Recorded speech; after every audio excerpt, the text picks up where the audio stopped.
दिल्लीला चालू असलेल्या कृषी आंदोलनात काल एक गंमतशीर आणि वेगळं असं वळण भेटलं. जसं 26 जानेवारीला ज्या पद्धतीनं आंदोलन हिंसक झालं, लाल किल्ल्यावरती हमला बोलल्यासारखं झालं, तिरंग्याचा अपमान झाला आणि त्याच्यामुळे एक अतिशय विचित्र अशी सगळी मानसिकता ह्या आंदोलकांची कशी आहे ती सर्वसामान्य लोकांपर्यंत पोहोचली.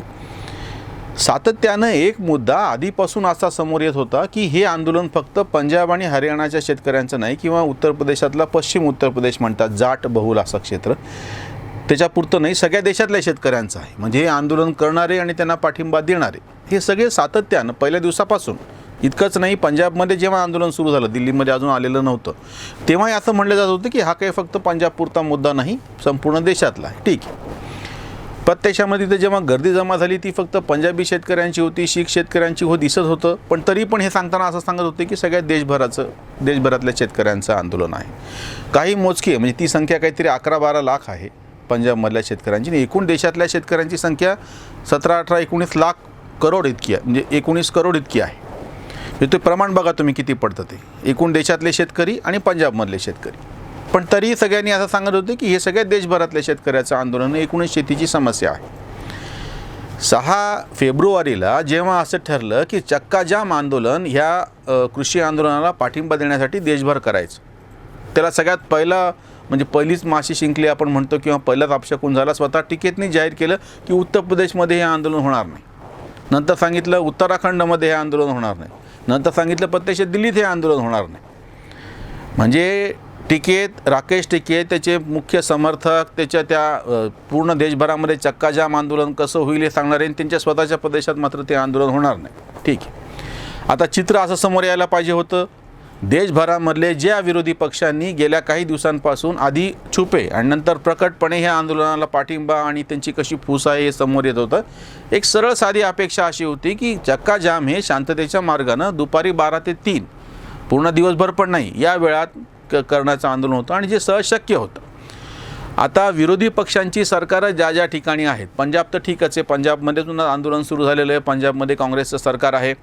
आता इतर ठिकाणी म्हणजे राजस्थान, ज्या ठिकाणी विरोधी पक्षांचं सरकार आहे म्हणजे काँग्रेसचं सरकार आहे, दुसरं छत्तीसगड, तिसरं मोठं राज्य म्हणजे महाराष्ट्र विरोधी पक्षाकडे आहे, आणि ह्या सगळ्या पक्षांनी ह्या कृषी आंदोलनाला पाठिंबा दिलेला होता. त्याच्यानंतर तामिळनाडू, केरळ, आंध्र प्रदेश, तेलंगणा, पश्चिम बंगाल आणि ओडिसा, म्हणजे ही 9 मोठी राज्य, म्हणजे ज्यांचं महत्त्वाचं म्हणजे संख्येच्या दृष्टीनं, लोकसंख्येच्या दृष्टीनं, लोकसभेवर निवडून द्यायच्या खासदारांच्या संख्येच्या दृष्टीनं मोठी राज्य होती जी विरोधी पक्षांच्या ताब्यात होती. या 9 राज्यांमध्ये ह्या चक्काजामचा काही ना काहीतरी तर परिणाम दिसायला पाहिजे होता. जर तुमचा पाठिंबा आहे, इतकंच नाही तर त्या ठिकाणी जी सरकारं आहेत त्यांचा पण पाठिंबा आहे. जसं पंजाबमधल्या आंदोलनाला सरकारचाच पाठिंबा असल्यामुळे तिथल्या राज्य सरकारचा त्या आंदोलनाला एक विशिष्ट बळ मिळतं, त्याच्यावरची बाकीची टीका सोडून द्या.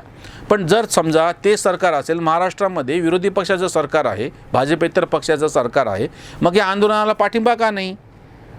तमिळनाडूमध्ये आता ज्या ठिकाणी निवडणुका होणार आहेत, मग सगळ्या विरोधी पक्षांनी मिळून जोर का नाही लावला? अण्णा द्रमुकबरोबर भाजपची युती आहे की नाही तो भाग वेगळा, भाजपचं सरकार नाही आहे. केरळमध्ये तर डाव्यात पक्षांचं सरकार आहे. पश्चिम बंगालमध्ये स्वच्छपणे भाजपच्या विरोधी असलेलं सरकार आहे. चंद्रबाबू नायडूच्या जो मूळचा आधीचा सगळ्यात मोठा आंध्र प्रदेश, ज्याचे 2 भाग झाले, आणि चंद्रबाबू तर नामशेष झाले राजकीयदृष्ट्या, पण दुसरे असलेले जगनमोहन रेड्डी आणि इकडे TS चंद्रशेखर राव, म्हणजे तेलंगणा आणि आंध्र प्रदेश, ही पण सरकारं भाजपशी संबंधित नाहीत.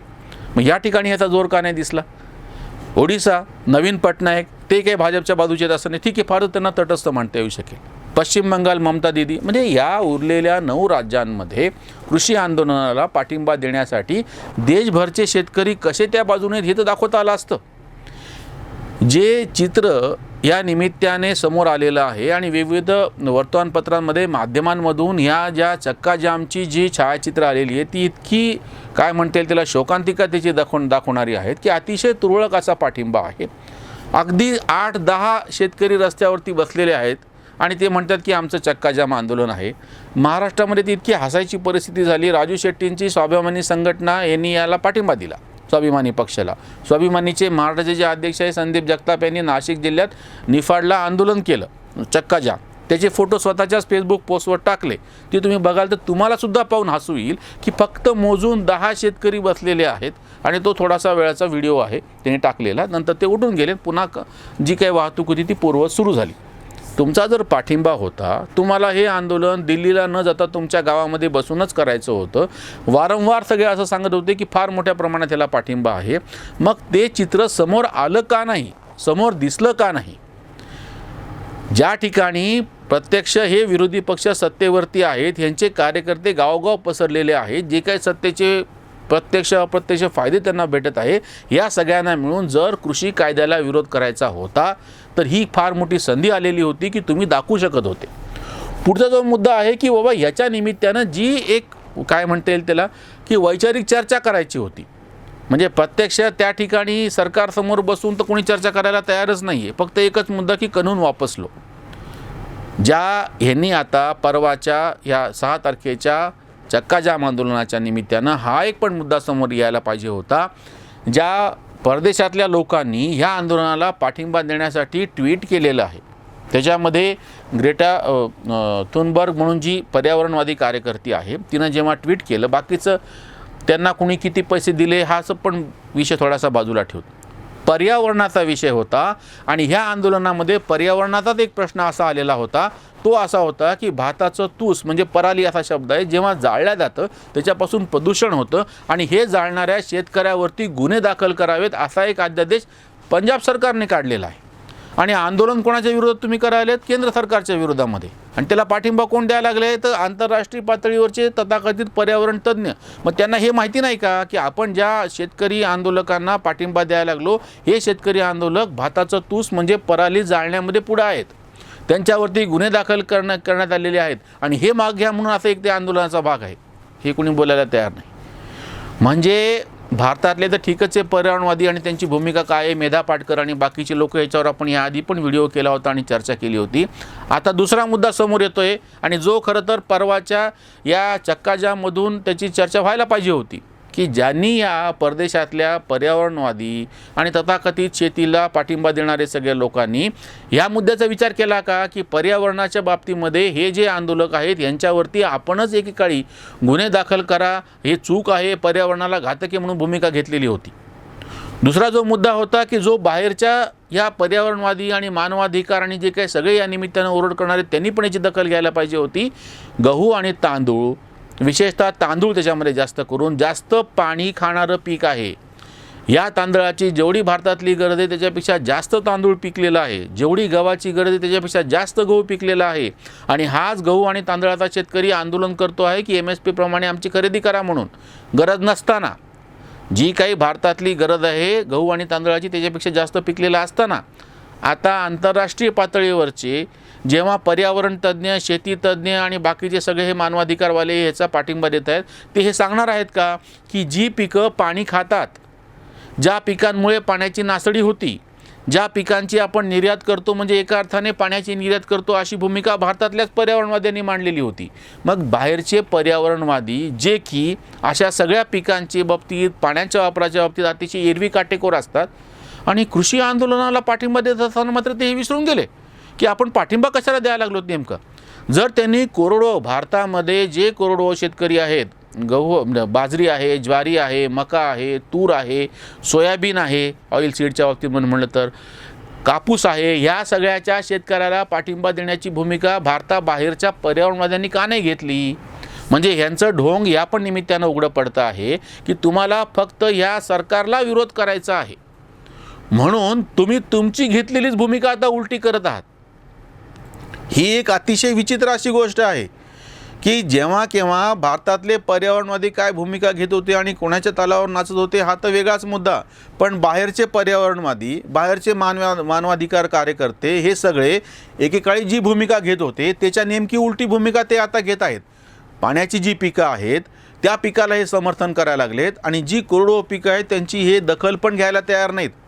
ह्या आंदोलनातून चक्काजामच्या निमित्ताने हे जेव्हा आंदोलन समोर येत होतं आणि भारतभर ते कसं पसरलेलं दाखवायची संधी होती, तेव्हा पहिली गोष्ट म्हणजे सगळ्या देशातून त्याला पाठिंबा आहे हे विरोधी पक्षांनी दाखवून द्यायला पाहिजे होतं. त्याच्या बाबतीत ते पूर्णपणे अपयशी ठरले. ज्या ह्या आंदोलनासाठी बाहेरच्या ज्या तथाकथित विद्वान सेलिब्रिटी काय तुम्ही त्यांना नावं द्या, या सगळ्या लोकांनी जेव्हा ट्विट केले तेव्हा त्यांना असे प्रश्न विचारायला पाहिजे होते की तुम्ही यापूर्वी कुठले विषय हाताळले होते, तुम्ही यापूर्वी या संदर्भामध्ये काय भूमिका घेतली होती. बाहेरच्या देशातल्या पर्यावरणवादितेची ठीक आहे, त्यांचे हेतू काय असतील त्याच्यावरती आपण संशय नको घ्यायला. तुम्ही जेव्हा असं म्हणत आहात की बाबा पाणी महत्त्वाचं आहे, पाण्याचा थेंब न थेंब वाचवला पाहिजे, अशी मोहीम गेले कित्येक वर्षांपासून चालू आहे. तिसऱ्या देशामध्ये कशा पद्धतीने ह्याची उधळपट्टी होती ह्याची पण बोंब मारली जाते. असं असताना ह्या पाण्याचा अतिरिक्त वापर करून तयार झालेलं गहू तांदूळासारखी पिकं जी जास्त पिकलेले आहेत त्यांच्यासाठीचा शेतकरी आंदोलन करतो, तुम्ही त्याला पाठिंबा देता. म्हणजे हे ह्याच्यातला जो वैचारिक भ्रष्टाचार आहे त्याची चर्चा नाही करायची का? तो मुद्दा समोर येणार नाही का? म्हणजे जे हे सगळे ट्विटर वापरणारे आहेत, म्हणजे 1 कोटीची काहीतरी संख्या आहे भारतातली, म्हणजे जे ॲक्टिव्हली म्हणजे वाचतात, नियमितपणे ट्विट करतात, हे सगळे तथाकथित बुद्धिमान लोक आहेत. यांना हे सगळे प्रश्न नीट कळतात, यांचं इंग्रजी चांगलं आहे. मग यांना ही गोष्ट कशी नाही कळली की याला पाठिंबा देणारे जे आहेत, आणि आत्ता जेव्हा 6 तारखेला हा जो चक्काजाम आंदोलन होतं तेव्हा ह्या सगळ्यांनी मिळून जर एक तर पहिली गोष्ट तुमचा पाठिंबा होता तर तुम्ही प्रत्यक्ष रस्त्यावर उतरून चक्काजाम करून दाखवायला हवा होता. म्हणजे तुमची प्रत्यक्ष काय म्हणता येईल की एक कृती काय आहे ते कळलं पाहिजे. अजून एक मुद्दा समोर येतोय कालच्या परवाच्या चक्काजाम मधून 6 तारखेच्या. बाकीचे जे वैचारिक क्षेत्रातले पत्रकार, बुद्धिवंत, विचारवंत, कलावंत, लेखक यांचं ठीक आहे, ते तोंडाळपणा करतात, ते नुसतं बोलून मोकळे होतील, त्याच्याशिवाय त्यांचं काही काम नाही. राजकीय पक्षांची ही गरज होती ना. राजकीय पक्षांनी रस्त्यावरती उतरलेली जनसंख्या दाखवून द्यायला हवी होती ना. म्हणजे तुमचं राजकीय पक्ष त्याचं अस्तित्व जिवंत आहे, तुमच्या कार्यकर्त्यापर्यंत हा मेसेज गेला असता. आज पश्चिम बंगालमध्ये निवडणुका आहेत म्हणून त्या पार्श्वभूमीवरती ह्याच काळामध्ये भाजप तिथं रथयात्रा काढतो आहे, रस्त्यावरचे त्यांचे त्या रॅली निघत आहे, सभा होत आहेत. का तर त्यांना त्यांच्या कार्यकर्त्यांपर्यंत हा किंवा सामान्य मतदारांपर्यंत हा संदेश द्यायचा आहे की आम्ही ठामपणे उभं आहोत, आणि त्या पद्धतीने त्यांना लोक प्रतिसाद देत आहेत. मग आता या आंदोलनाला पाठिंबा देणाऱ्या राजकीय कार्यकर्त्यांची, पक्षांची, नेत्यांची ही गरज होती की तुमच्या या सगळ्या भूमिकेला सर्वसामान्य लोकांचा पाठिंबा कसा आहे हे तुम्ही प्रत्यक्ष रस्त्यावरती सिद्ध करा. 6 तारखेच्या चक्का जाम हा पूर्णपणे स्वतः आंदोलनच जाम झालेला आहे. एक तर लोक आले नाहीत, सर्वसामान्य लोकांचा पाठिंबा नाही, भारतभरातून यांना पाठिंबा नाही. या आंदोलनाला पाठिंबा देणारे जे बाहेर जे तथाकथित ट्विट करते आहेत त्यांनीसुद्धा हे सिद्ध केलं की आम्ही कुठल्याही उलट्या तिलट्या भूमिका घेतो, आम्ही काही त्या विषयातले तज्ज्ञ आहेत असं नाही. म्हणजे काल आम्ही एक भूमिका घेतली आणि आज पैसे मिळाले तर वेगळीच भूमिका घेतली, हे त्यांच्या ह्याच्याहून दिसतं आहे. त्यांना पैसे मिळाले की नाही ह्याच्यावर नंतर वाद करा, पण त्यांनी जे ट्विट केलेलं आहे त्याच्यातल्या उलटसुलट आणि विरोधाभासात्मक गोष्टींमध्ये सिद्ध होतं की ह्यांची वैचारिक भूमिका स्पष्ट नाही. आणि तिसरा जो शेवटचा मुद्दा समोर येतो की जे राजकीय कार्यकर्ते, पक्ष आणि नेते आहेत त्यांचं काय म्हणता येईल तुम्हाला की बाबा त्यांचं हे सिद्ध झालं की त्यांच्या पाठीमागे जनता नाही आहे. खरं तर पूर्ण भारतभरातून यासाठी पाठिंबा मिळण्याच्या दृष्टीनं काही ना काहीतरी प्रमाणामध्ये लोक रस्त्यावरती उतरायला हवे होते, पण ते तसे उतरलेले दिसत नाहीत. त्याच्यामुळे चक्का जाम हे आंदोलनच जाम झालेलं आहे असं म्हणावं लागतं.